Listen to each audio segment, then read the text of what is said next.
Hey there. Welcome to the very first episode of Crazy Enough. I'm Mary Noon, and wow, this moment has been a long time coming. I've been thinking about this podcast for, honestly, way too long. Talking about it, convincing myself I was too busy, telling myself, no one cares. Like, who's going to listen to this thing anyway? But that voice, the one that kept saying, do it anyway, it finally got louder than the doubt. And here we are. This show is for the ones who move differently, the ones who dream louder than they speak, the ones who don't always feel understood, but they keep going anyway. If you've ever been told you're too much, it's too bold, it's too out there, or it's just plain crazy, good. You're in the right place. Because crazy enough is not just a name, it's a mindset.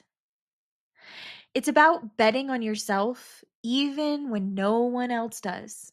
It's about building something from scratch, even when you have no blueprint. And it's about trusting that deep gut pull, the one that says, don't quit, you were made for more. And listen, I get it. There are days when I still question it all. Even this week, launching this. Seriously, there was such a healthy dose of, well, what if no one listens? But truthfully, I know what's real.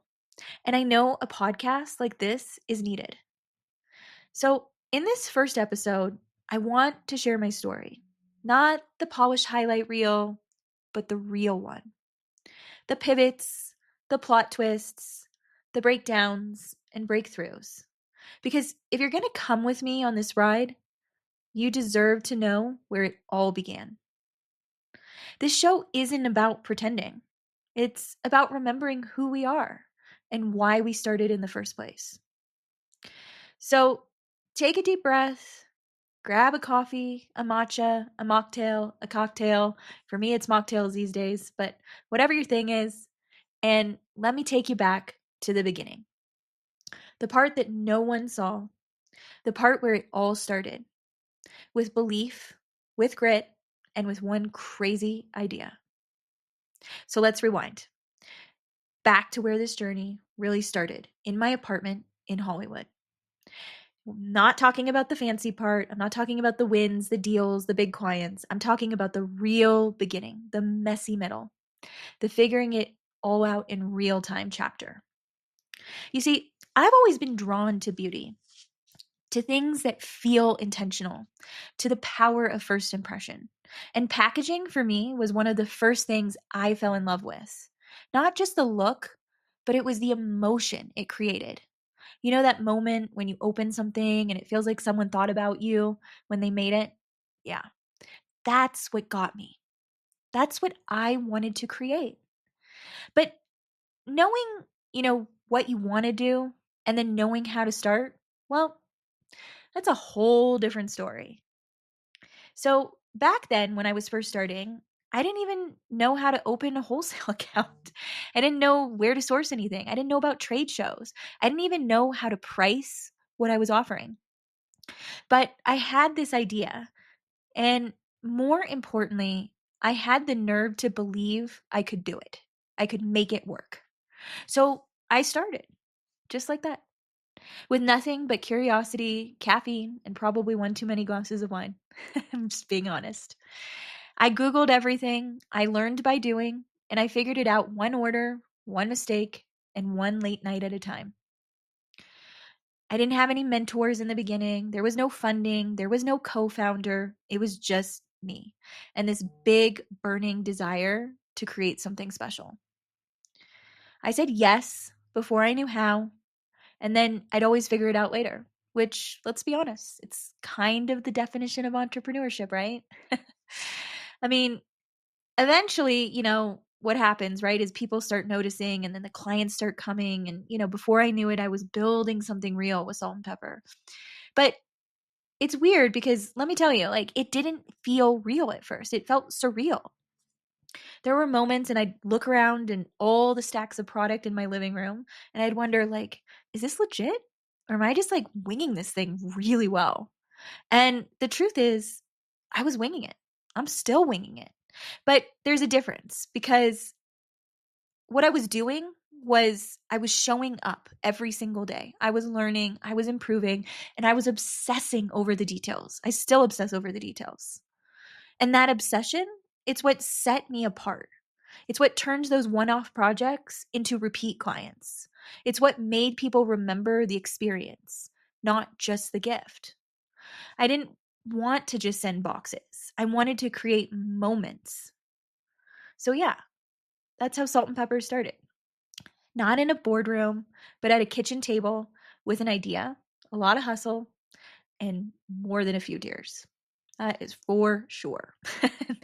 um, and, if you're sitting there and you're thinking, I've got something like that in me, I'm here to tell you, you do. You 100% do. And you don't need a perfect plan. What you need is guts, you need vision, and maybe a little bit of that crazy enough energy. Because that's where it all begins. All right. So now I want to talk to you a little bit more about my growth, control issues I had, burnout, all the good stuff, right? So, yeah, let's talk about what happens after you get some momentum. Your business is rolling, the clients are coming in, your work is getting recognized, people are referring you, and you start to think, okay, I might actually be doing this. Well, that was Salt and Pepper. We were growing, and I was so proud. But I was also so tired because you see, here's what no one tells you. Success doesn't always feel like freedom, and especially at first, it can feel like a trap. Why? Well, because you're doing everything, right? In my case, I was designing, I was doing client calls, I was sourcing, I was doing production, I was handling the shipping, the receiving, the vendor management, the accounting, emailing when I could, oftentimes at midnight. And not because I didn't have options. At first I didn't, but like a little bit as we're growing, right? You do have options. But because the truth is I didn't really trust anyone else to do it like I would. Does that sound familiar? Like it's that inner voice saying, if I want it done right, I'll just do it myself. Yeah. That one was super loud for me. I used to believe that my ability to handle everything was honestly what made me a great business owner. You guys, spoiler alert. It was also what was causing me to burn out. I was building a busy life, not a sustainable business. And here's the truth. I wore it like a badge of honor. The long hours, the chaos, the I'm slammed replies to texts from friends. But you know what? Underneath that, I was so fried. I was emotionally exhausted. I was disconnected from my body. I was snapping at the people I love most. I wasn't sleeping. I wasn't really laughing. I was grinding so hard that I forgot why I started in the first place. And, maybe that's you right now. Maybe you're in that messy middle and you're asking yourself, is this what I signed up for? Yeah, I had to face that question too. And, here's what I realized. I was building a business that relied 100% on me. And if there's one thing that I've learned, it's that you should be hiring a team that can run and operate your business better than you. So, what this meant was that I wasn't actually really running a business. I created a job for myself, a high stress, high stakes, emotionally draining job where the boss was relentless. Yep. And that boss was me. So I realized something had to change. I had to stop clinging to control. I had to learn to delegate. I had to train people. I had to give them the space to own their role, even if that meant things were done differently, even if that meant things weren't perfect. And that was so hard for me. Letting go wasn't just this one and done decision, right? It's a muscle. And I had to build that muscle over and over again. But every time I stepped back and I trusted my team, I got a little bit of my life back. I started to breathe again. I started to dream again. I started to remember why I built this in the first place. And as a result, salt and pepper got stronger, not because I worked more, but because I learned to let go. So if you're listening to this and you're in that hustle spiral mode, please hear me when I say you can build something beautiful without destroying yourself in the process. It starts by believing that the rest is strategic, that boundaries are leadership, that delegation isn't weakness, it's wisdom. And the moment you realize that you don't have to carry it all alone, that's when you start building a business that can actually grow. That's when you move from that burnout phase to that growth phase to that I'm building a legacy, right? But while all that's happening, right, you also start to become this person. So I want to talk a little bit about identity. And no, not the brand, not the logo, not the title on your email signature. I'm talking about who you become when you choose this life. Entrepreneurship is not just a business decision, it's a soul contract. You will be asked to face every part of yourself, the ambitious part, the controlling part, the insecure part, the part that wants to run, the part that wants to hide, all of it. It will find your edges and it will stretch them. And I had to learn this the hard way because for years, I wrapped my worth up in my work. If I was producing, if I was delivering, if I was creating, I felt valuable. But the second I slowed down, took a day off, said no, I felt so guilty.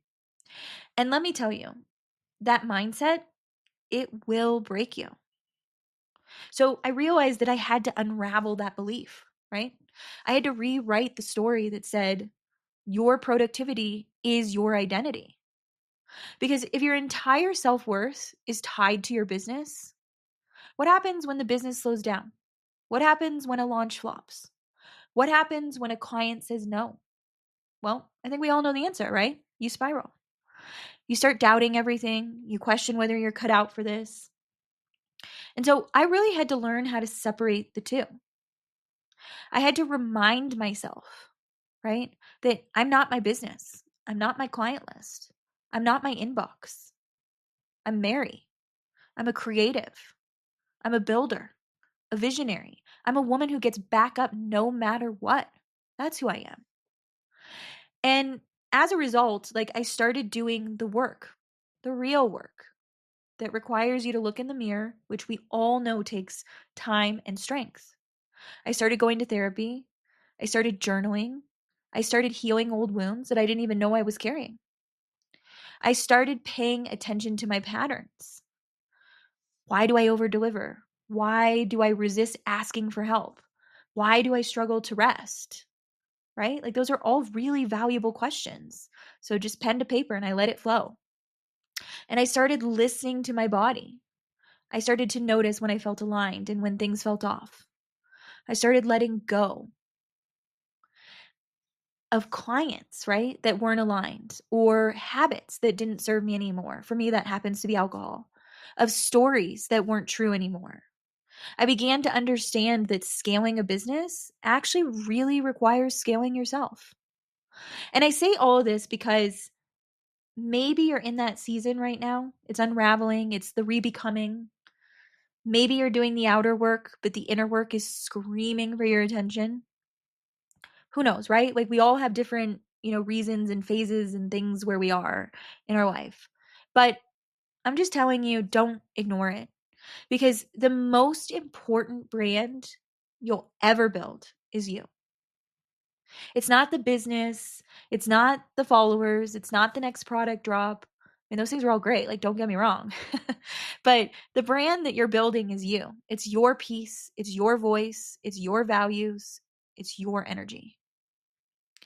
And I know this isn't, what we usually hear. We usually hear like scale, hustle, build, repeat.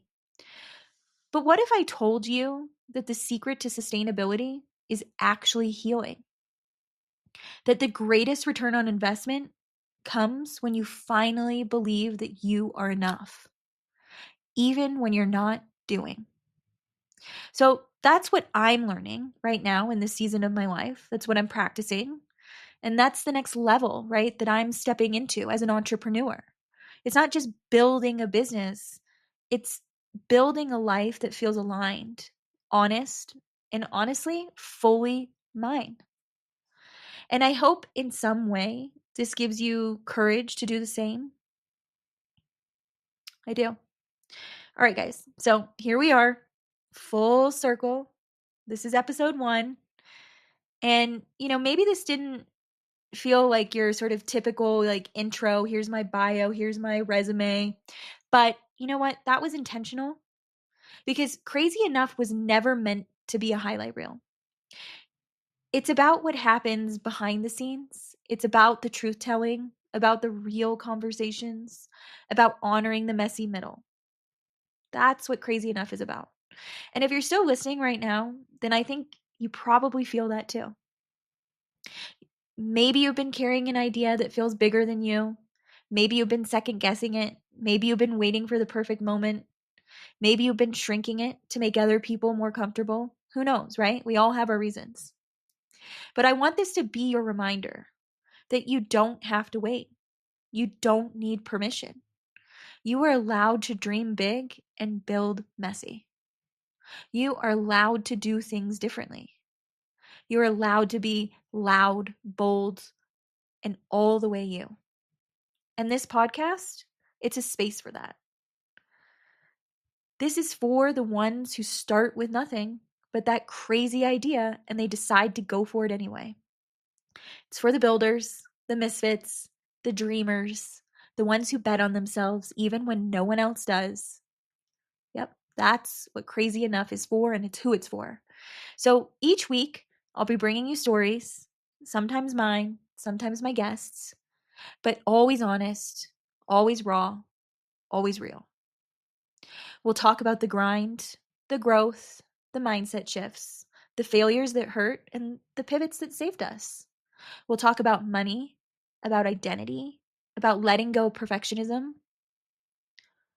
We'll talk about designing businesses and lives with intention, with heart, and with the kind of clarity that only comes when you've been through the fire and luckily it came out on the other side. So, whether you're listening on your walk, driving in your car, or hiding in your office, trying not to scream in a pillow, I just want you to know you are welcome here. You are not alone. You are not crazy. Well, maybe a little bit because, you are listening to Crazy Enough podcast. But that's exactly the point. You have to be a little bit crazy to build something that's never been done before. So, with that, my friends, I just want to say that I hope this resonates. I hope you felt seen today. I'd love for you to stick around, of course. I'd love for you to subscribe, write a review, send this to someone who needs it. And if you want to go deeper, we've got a lot more coming. Exclusive content, behind the scenes. I'm developing a membership program. Obviously, it's way down the line. But, the vision is to build a full community of people who are crazy enough to believe in themselves. Because I'm not building this alone. I mean, today I am, right? Because it's just me filming this podcast. But in actuality, I'm really building this with you. So thank you. Thank you for showing up. Thank you for listening. Thank you for being crazy enough to dream with me. I'll see you in the next episode. Until then, bet on yourself. You're worth it.